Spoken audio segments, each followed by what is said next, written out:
Hola, ¿qué tal? ¿Cómo están? Bienvenidos a un nuevo episodio de Son Solo Cuentos.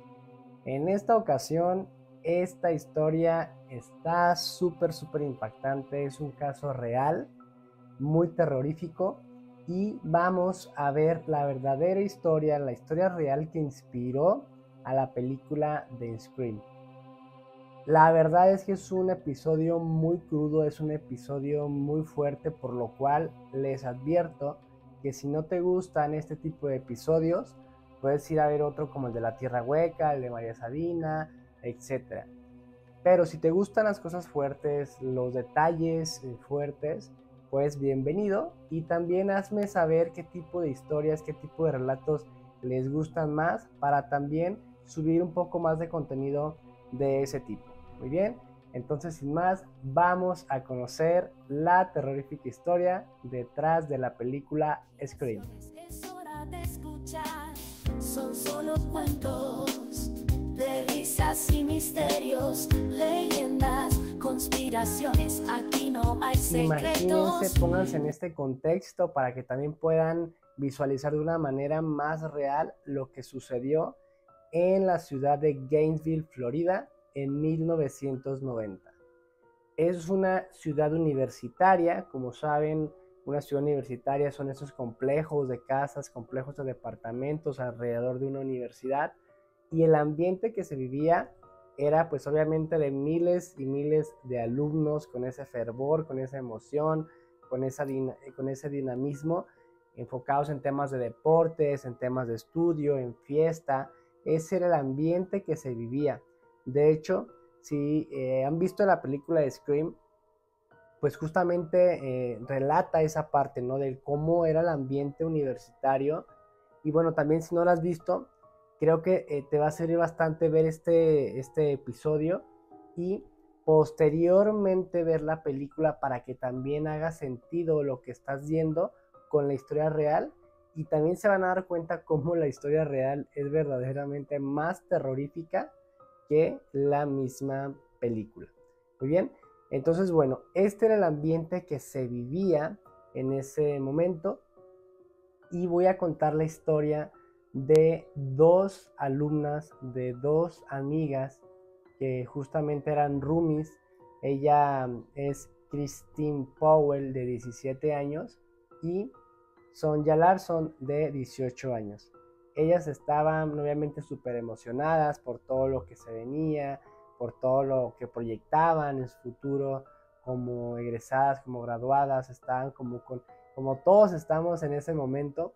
Ellas pues vivían juntas en esos complejos de departamentos y bueno, también algo súper entendible y súper curioso también a la misma vez es que Christine Powell tenía una relación pues muy estrecha con sus papás y por ende sus papás estaban muy preocupados, estaban pues al tanto de lo que ella estaba viviendo, de lo que estaba pasando, porque se preocupaban porque ella estuviera bien. Es normal, ¿no? Me imagino que al momento de que tu hija se va a otro lado donde tú no puedes tener este cuidado, pues quieres estar al pendiente de ella. Y esa era la situación de Christine Powell con sus papás. Y bueno, en la noche del 23 de agosto, ella, o sea, Christine Powell y Sonja Larson estaban disfrutando, fueron a un café, estaban pasándola bien y Christine Powell le marca a sus papás para decirles, oigan, estoy bien, estoy con Sonja, me la estoy pasando muy padre y poniéndolos al tanto, ¿no? Dándoles esa tranquilidad. Y bueno, ellos acordaron en que al día siguiente Christine Powell de igual manera les iba a marcar para mantenerlos al tanto. Pero esa llamada nunca llegó. ¿Ok? Y bueno, aquí los papás empiezan pues a preocuparse, empiezan a pensar, oye, ¿por qué no nos ha marcado? Se empiezan a consolar también, oye, pues a lo mejor se le olvidó, a lo mejor ha estado muy ocupada, conociendo personas, lo que piensa alguien para tratar de pensar positivo, que dice, oye, pues sí, puede que pase esa situación donde se le haya olvidado por X razón. Y pasa un segundo día y de igual manera ellos no reciben ningún tipo de llamada de parte de su hija. Y es ahí donde ya empiezan a preocuparse y deciden viajar hacia Gainesville, Florida, en busca de su hija Christine Powell. Y bueno, una vez que llegan al departamento, hablan con el encargado de este complejo de departamentos y le piden por favor que si les puede abrir o puede darles alguna información al respecto. Y obviamente lo ponen en contexto al encargado, el encargado entiende la situación y dice, oye, sí puedo abrir, sí tengo una llave duplicada, pero no lo puedo hacer sin avisar a las autoridades. Entonces el encargado marca a las autoridades, llega el oficial y es ahí cuando el encargado y el oficial deciden ir a buscar a Christine Powell y a Sonja Larson al departamento. Los papás se quedan en la parte de afuera, en la parte del jardín, y bueno, va el encargado, va el oficial, tocan la puerta, nadie les abre, no hay ningún tipo de señal de vida, y el encargado procede a abrir este departamento. Una vez que están por el departamento buscando a las chicas, gritándoles, diciendo su nombre, al momento que el encargado da vuelta hacia la zona donde estaba la sala, da un grito de terror, da un grito de miedo y sale despavorido corriendo hacia la parte del jardín donde se encontraban los papás de Christine Powell. Y bueno, pues aquí imagínense la impresión de los papás, ¿no? De que, oye, pues alguien entró al departamento de nuestra hija y de repente sale con esta cara de miedo, de susto, despavorido, y de hecho el encargado empezó a vomitar una vez que sale del departamento. Entonces los papás de inmediato quieren entrar corriendo, bueno, entran corriendo a pesar de que los quieren detener. Ellos entran al departamento para darse cuenta que lamentablemente su hija Christine Powell ya está desvivida. Está desvivida del lado del sillón de la sala y bueno, en eso el oficial activa alertas y empieza a buscar a Sonja Larson por todo el departamento, sube al segundo piso y lamentablemente también Sonja Larson se encuentra desvivida en su cuarto. Bueno, hasta aquí la verdad es que, pues, como les dije, si nos ponemos en los zapatos, en ese contexto, imagínense la terrorífica escena de Christine, de Sonja, de los papás, del encargado que tuvo que llevar esa impresión.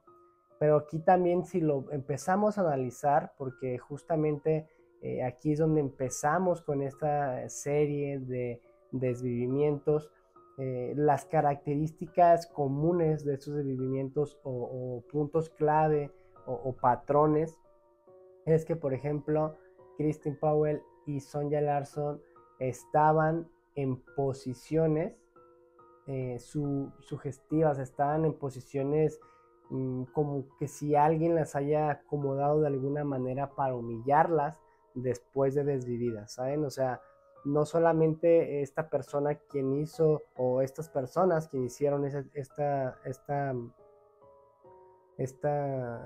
pues esos desvivimientos, se encargaron de hacer eso, ¿no? También las pusieron de una manera grotesca, con las manos en la cabeza, con las piernas abiertas, en señal, lo imagino yo, como queriéndolas humillar. Entonces aquí ya nos habla también de lo perverso de estas personas o de esta persona que hizo estas cosas, ¿no? Y bueno, algo también que detectó el policía es que ambas tenían residuos de cinta, como este pegamento que te queda al momento de que te pegas una cinta y la retiras. Ambas tenían señales de que las habían encintado de las muñecas y posteriormente habían quitado la cinta.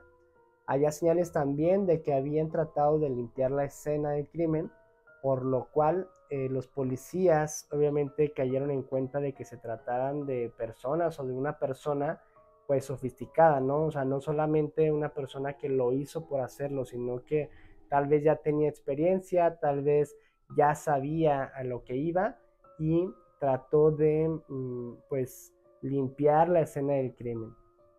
Entonces, bueno, hasta aquí las características en ambas fueron estas. La diferencia fue que a Christine Powell también pues detectó el policía, detectaron las personas encargadas de hacer la investigación que también fue abusada. De manera, pues ya saben, ¿no? Sonja no, solamente Christine Powell. Entonces había similitudes en ambas. La diferencia fue que a Christine Powell sí se detectó que fue abusada. Y bueno, algo también súper interesante del caso es que en la puerta corrediza del departamento detectaron que él o los atacantes habían utilizado una herramienta tipo destornillador o tipo desarmador para abrir la puerta. Entonces eso también sería una clave que más adelante les daría pistas a los investigadores para encontrar a los culpables. Muy bien.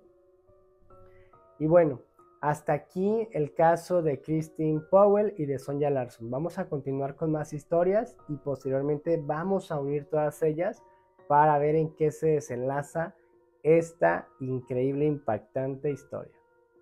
Entonces, en este punto la policía decide hacerlo público, decide hacer público que fueron desvividas 2 alumnas de la universidad. No el cómo, no los detalles, no publicó que fueron desvividas por impactos de cuchillo, no publicó que se hallaron sin ropa, no publicó que Christine fue abusada, solamente publicó pues que habían sido desvividas 2 alumnas y que tomaran precauciones, que si iban a salir y fueran a salir en grupo, que si podrían no salir, que no salieran, pero si iban a salir, que salieran en grupos. Y bueno, esto alertó a Gainesville. Este pueblo, pues tranquilo, lleno de universitarios. Imagínense que tú vivas en este complejo, en esta ciudad donde pues no pasa nada y de repente digan, oye, mataron a 2 compañeras que a lo mejor hasta conocías. Pues obviamente se regó la voz, todo el mundo entró en pánico y Gainesville tomó estas medidas de precaución.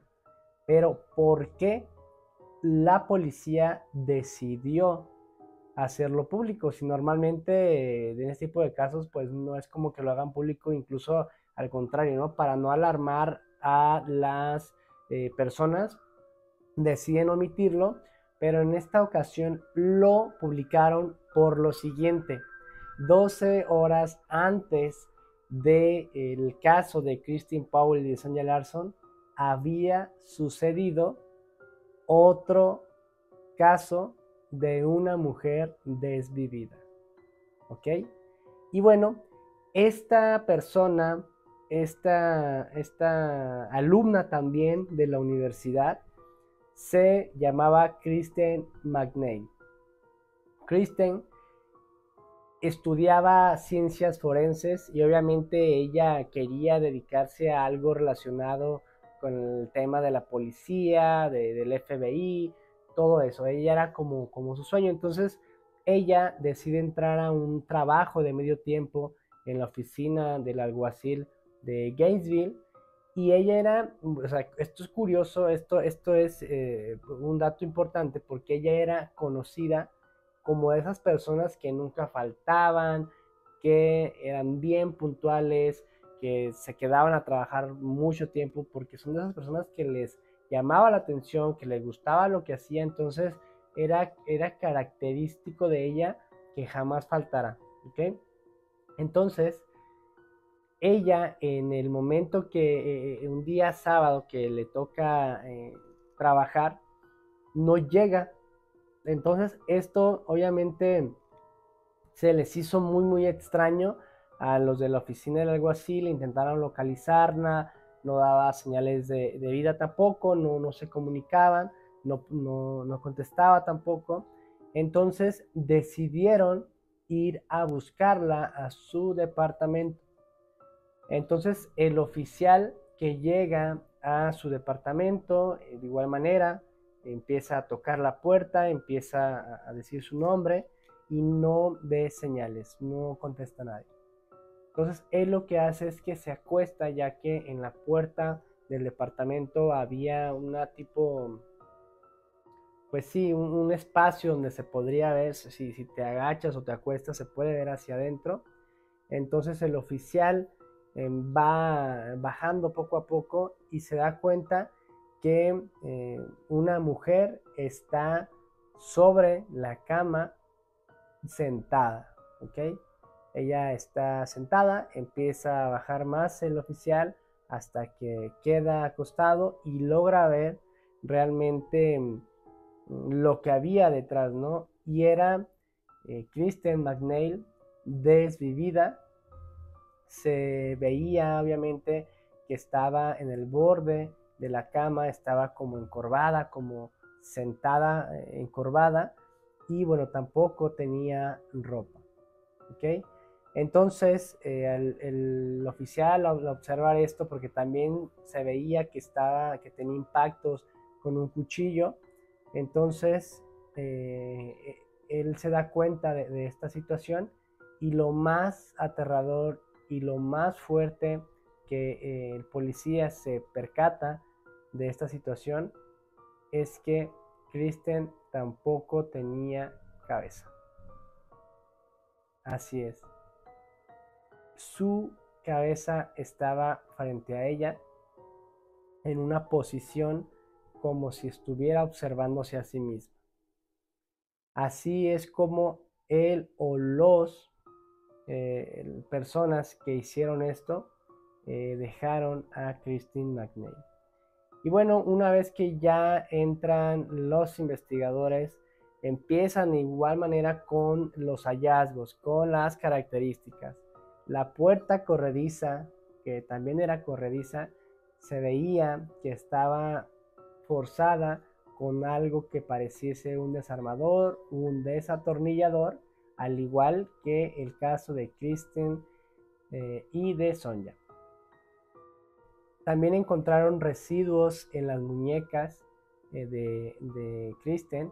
De igual manera, no encontraron la cinta, pero encontraron que fueron encintadas y que posteriormente se retiró esta cinta.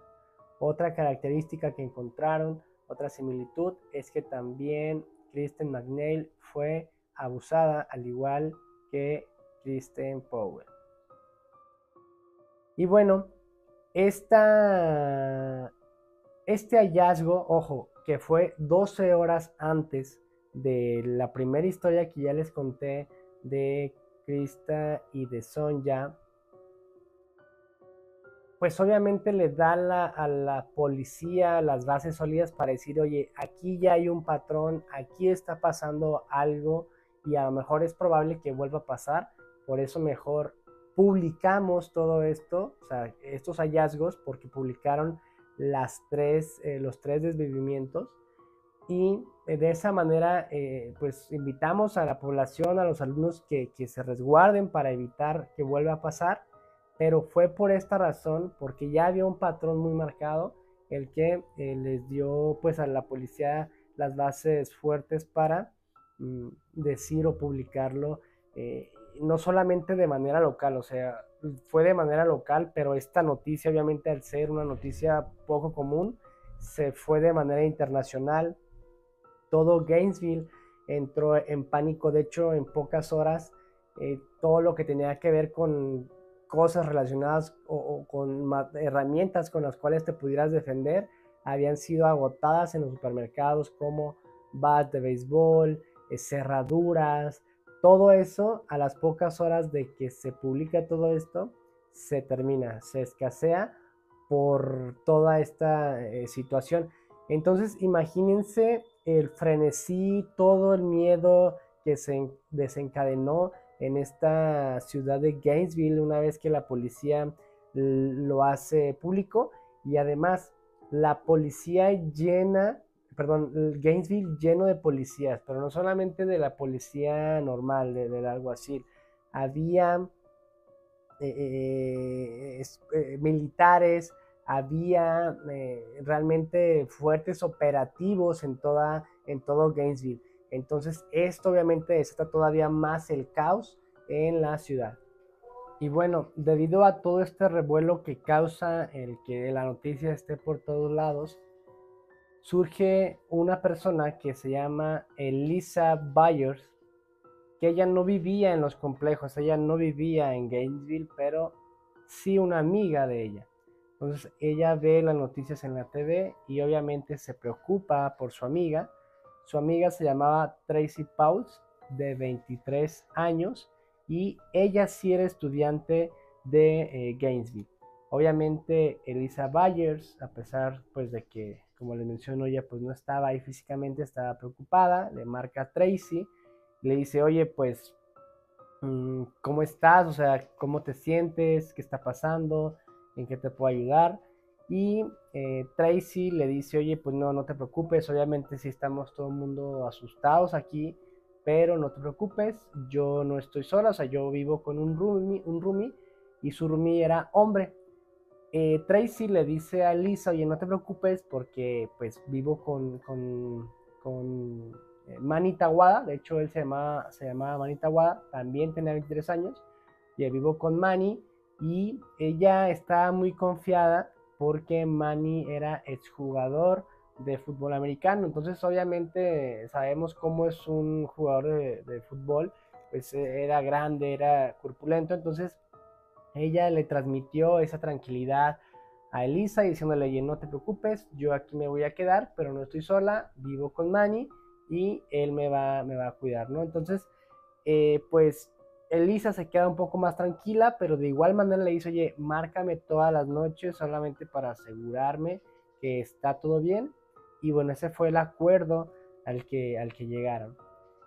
Ella, o sea, Tracy Pauls, nunca tuvo nada que ver, o sea, no fue novio de Man ni nada, solamente tenían mucha confianza porque eran buenos amigos desde antes de estudiar ahí la universidad. De hecho, Tracy alentó a Manny a terminar la carrera, o sea, estaban en esta parte como un vínculo más de amigos y también pienso yo que por eso Tracy se sentía como muy arropada, muy cuidada por él, además que obviamente él le dijo, tú no te preocupes y yo te voy a cuidar para que estés tranquila, ¿no? Entonces, al día siguiente, en donde Tracy se comprometió a marcarle a su amiga Elisa para decirle que todo estaba bien, pues no le marca. Obviamente Elisa se preocupa, es normal, oye, pues, ¿qué está pasando? Si llegamos a este acuerdo y no me marcas, claro que me voy a preocupar.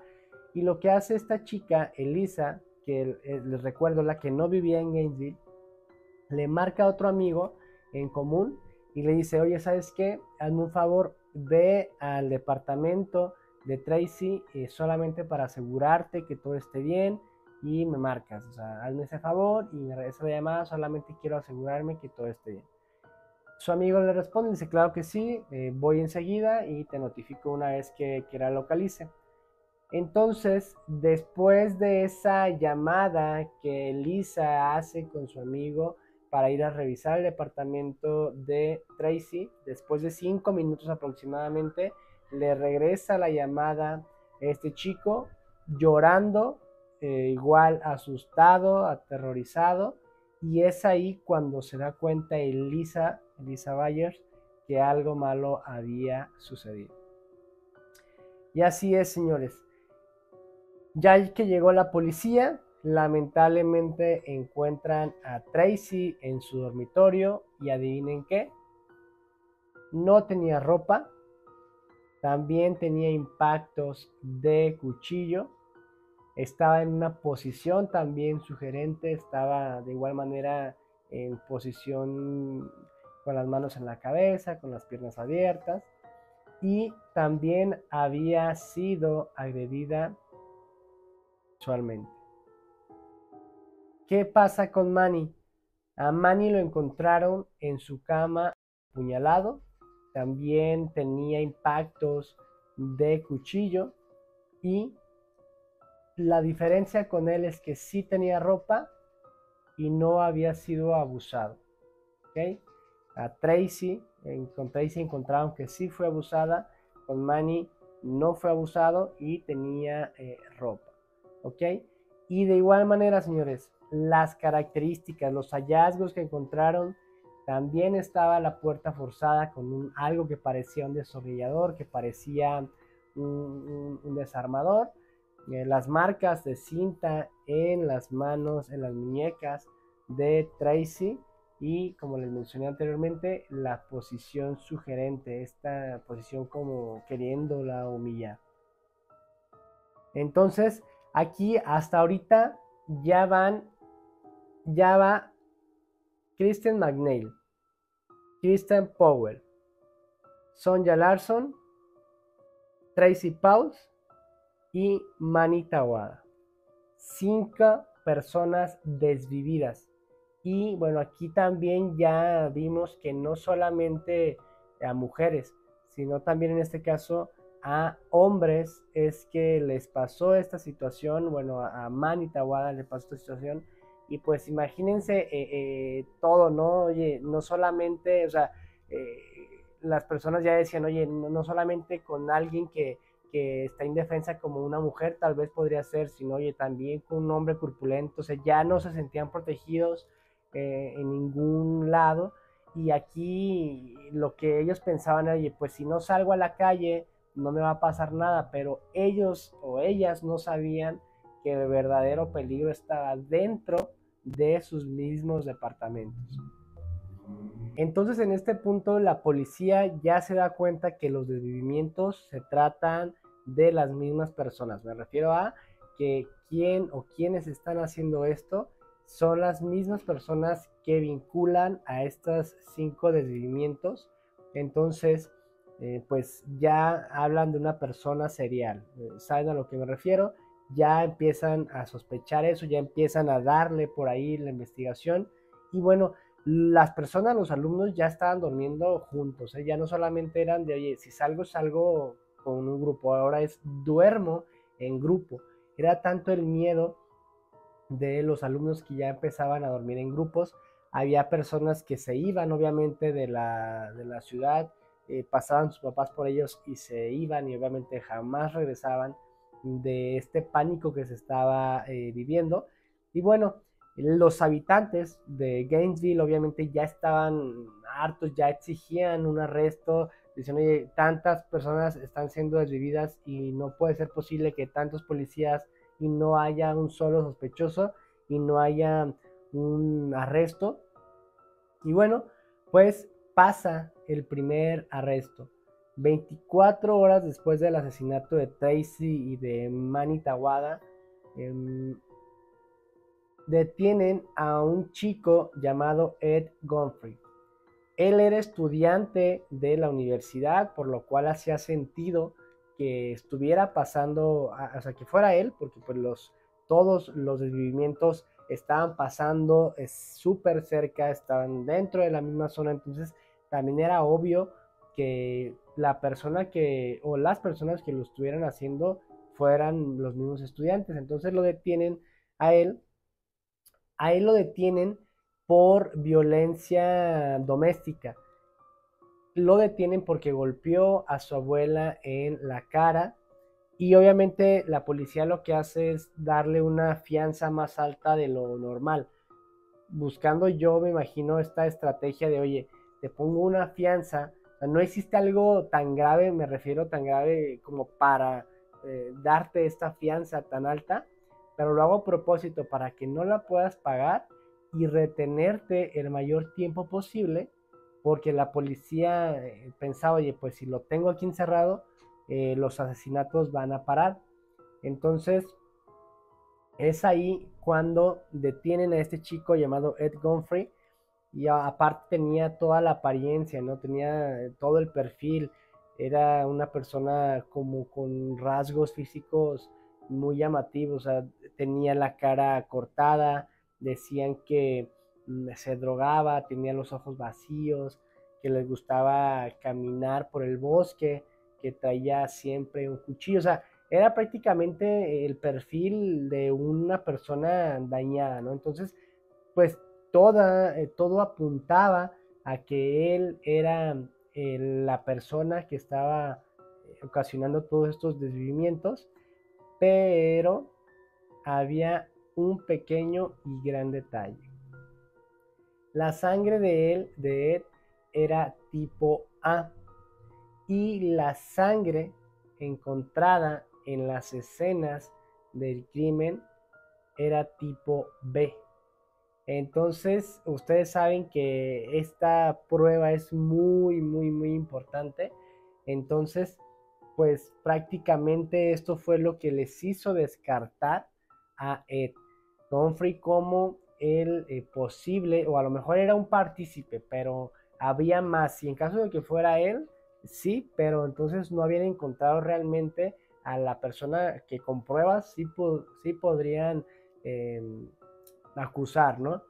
Entonces el FBI sugiere a la policía de Gainesville, o sea, aquí ya como les menciono estaba el FBI involucrado, era tan grande la noticia que ya estaba el FBI, y el FBI sugiere usar un programa de computadora llamado, no recuerdo el nombre, pero era un programa que se encargaba de hacer una base de datos de los crímenes violentos, y obviamente este programa alimentaba con datos específicos de cómo se cometían estos delitos, de los detalles específicos de cómo, por ejemplo, encontraban a las personas, en qué posición, si había rasgos similares. Entonces usan este programa, deciden usar este programa, meten al programa los detalles de los desvivimientos y arroja un caso.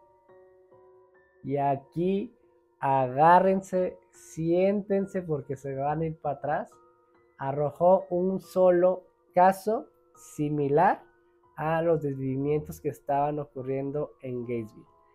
Este caso que arrojó era de un triple desvivimiento que nunca se resolvió, y esto fue en Luisiana, aproximadamente a 800 millas de la Universidad de Florida.